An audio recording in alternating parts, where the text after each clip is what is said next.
چاہے وہ پاکستان کی مسلح افواج ہو، پاکستان کی عدلیہ ہو، پارلیمنٹ ہو، ہم نے ہمیشہ ان کی عزت کو، ان کے احترام کو سب سے مقدس، سب سے اول، سب سے مقدم رکھا ہے۔ اور ہمارا تو نام موٹو یہ ہے، فرسٹ پاکستان، پہلے پاکستان۔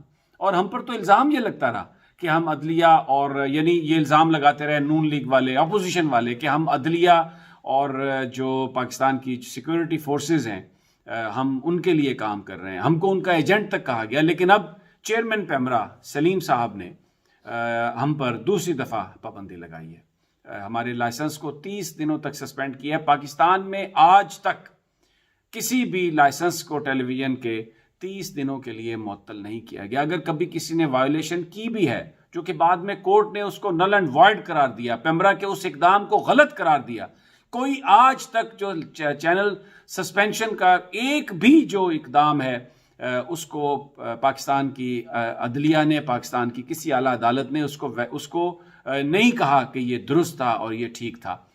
لیکن کبھی کسی کا 30 دنوں کے لیے لائسنس سسپینڈ نہیں ہوا، لیکن ہمارا ہوا۔ اور یہ کوشش کی پیمرا نے کہ وہ عدلیہ کے کندھے پہ رکھ کے بندوق چلائے، ہم پر الزام یہ لگایا کہ ہم عدلیہ کی توہین کے مرتکب ہوئے ہیں۔ قطعی طور پر غلط ہے، بے بنیاد ہے، ایسا نہیں ہے۔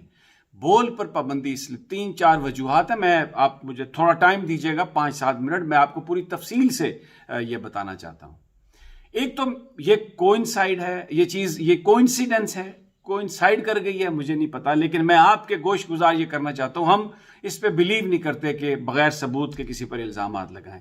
لیکن کیا یہ عجیب اتفاق نہیں ہے کہ علامہ خادم حسین رضوی کے صاحبزادے سعد رضوی، جو اب تحریک لبیک پاکستان کے سربراہ ہیں، اور تحریک لبیک پاکستان کہہ رہی ہے اس وقت حکام کو کہ جو معاہدہ آپ نے کیا تھا ناموس رسالت کے حوالے سے، اس احتجاج کے حوالے سے، 16 فروری اس کی امپلیمنٹیشن ڈیٹ جو ٹائم دیا گیا تھا، اس کا آخری دن ہے کہ آپ اس کی امپلیمنٹیشن کریں۔ اور ڈیمانڈز تھیں جو حکومت نے ایگری کی کہ جناب اگر کہ آپ جو فرانس کے سفیر ہیں ان کو آپ واپس بھیجیں گے، ریاستی تعلقات جو فرانس کے ساتھ ہیں ہمارے، وہ ہم اس کو ریوائیو کریں گے، وہ ہم اس طرح سے نہیں رکھیں گے، کیونکہ جو واقعہ ہوا تھا ناموس رسالت کے کیریکیچر اور کارٹونز کے حوالے سے، فرانس میں صدر میکرون نے سرکاری طور پر یہ کہا کہ ان کو آپ سرکاری بلڈنگز پر چلائیں۔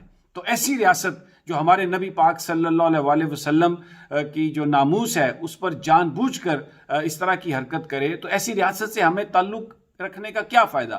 پورے پاکستان میں احتجاج ہوا تھا، حکومت پاکستان نے یہ ایک ایگریمنٹ کیا تھا اور اس پر دستخط ہیں، 16 فروری اس کی تاریخ ہے۔ تو سوشل میڈیا پر بھی بات ہو رہی تھی، ہم نے سعد رضوی صاحب سے ریکویسٹ کی، ہی واز ویری کائنڈ، انہوں نے ہمارے ساتھ ایک پورا گھنٹے کا پروگرام کیا، انٹرویو کیا، جس میں سارے سوالات ہم نے ان سے کیے، آئندہ کا لائحہ عمل کیا ہے، خادم حسین رضوی صاحب کے آخری جو لمحات تھے انہوں نے کیا ان سے گفتگو کی، اور وہ شخص، وہ فقیر آدمی کس طرح کے گھر میں رہتا تھا۔ ہم نے جا کے وہاں پر دیکھا، ایک 3 بیڈ روم کا فلیٹ تھا جس پر یہ الزام لگتا تھا کہ ایجنسیوں کا کرندہ ہے، جس پر یہ الزام لگتا تھا کہ نہ جانے کس لالچ میں اس نے کیا کچھ کر دیا۔ وہ سب ہم نے اس کو کیمرے میں محفوظ کیا، کیمرے کی آنکھ نے اس کو محفوظ کیا آپ لوگوں کو بتانے کے لیے۔ بول کبھی بھی جو ہمارے عوام کے معاملات ہیں، جو ہمارے ملک کے معاملات ہیں، ان میں ہمیشہ ہم نے عوام اور اداروں کا ساتھ دیا۔ تو یہ میں آپ پر چھوڑتا ہوں، آپ فیصلہ کریں۔ ناموس رسالت کو یہاں پر اس ملک میں مجبور کرنے والے کہ اس کو کمپرومائز اس پر کیا جائے، بہت سارے لوگ جو توہین عدالت، یہ جو توہین رسالت کے قوانین ہیں اس کو بدلنے کی، تبدیل کرنے کی بہت ساری کوششوں میں ہیں، بڑے بڑے لوگ کوششوں میں ہیں۔ میں پھر بھی الزام نہیں لگاتا، لیکن میں آپ سے یہ بتا رہا ہوں کہ جس دن ہم نے یہ انٹرویو کیا صبح میں، اس دن شام کو چینل پہ 30 دن تک کی پابندی لگا دی گئی، اور اگر آپ کاؤنٹ کریں تو ان 30 دنوں میں وہ 16 فروری کا دن بھی بیچ میں گزرتا ہے۔ کیا اس کے پیچھے محرکات ہیں؟ سلیم بیگ کس کو سرو کر رہے ہیں، یہ سلیم بیگ صاحب ہی جانتے ہیں یا اللہ کی ذات جانتی ہے۔ یہ میں نے شروع میں آپ کو بتایا کہ یہ ایک چیز جو ہمیں بڑی ایک عجیب سی بات لگی۔ دوسرا میں آپ کو بتاتا ہوں کہ جو پچھلے کئی عرصے سے آپ نے دیکھا ہوگا کہ بول پر ہم کالی پٹی باندھ کر احتجاج کرتے ہیں، کیونکہ چیئرمین پیمرا کی جو تعیناتی تھی وہ قانون کے خلاف تھی. ہم نے ان کی تعیناتی کو اس لیے چیلنج کیا کہ وہ جو اینٹائی پاکستان بیانیہ ہے، جو اینٹائی اسلام بیانیہ ہے، اس کو وہ کبھی اس کو روکنے میں ان کا کوئی کردار نہیں ہے. تو اگر ایک بندے کے پاس اختیار ہو، اس کے سامنے سب کچھ ہو رہا ہو اور اس کو وہ نہ روکے، تو مجھے یہ بتائیے کہ کیا میں اور آپ یہ نہیں کہیں گے کہ پھر اس کا بھی اس میں کہیں سے کہیں نہ کہیں کوئی رضامندی شامل ہے؟ کیوں نہیں آپ روکتے؟ اگر آپ کے پاس اختیار ہے تو آپ روک دیں اسے. آپ نہیں روکتے، آپ اس کو چلائے جا رہے ہیں. ہم یہ چیزیں ہائی لائٹ کرتے ہیں تو ہم برے لگتے ہیں، لیکن ہم تو اس سے باز نہیں آئیں گے، ہم بولیں گے. دوسری بات، جوڈیشری پہ آپ آ جائیں. پاکستان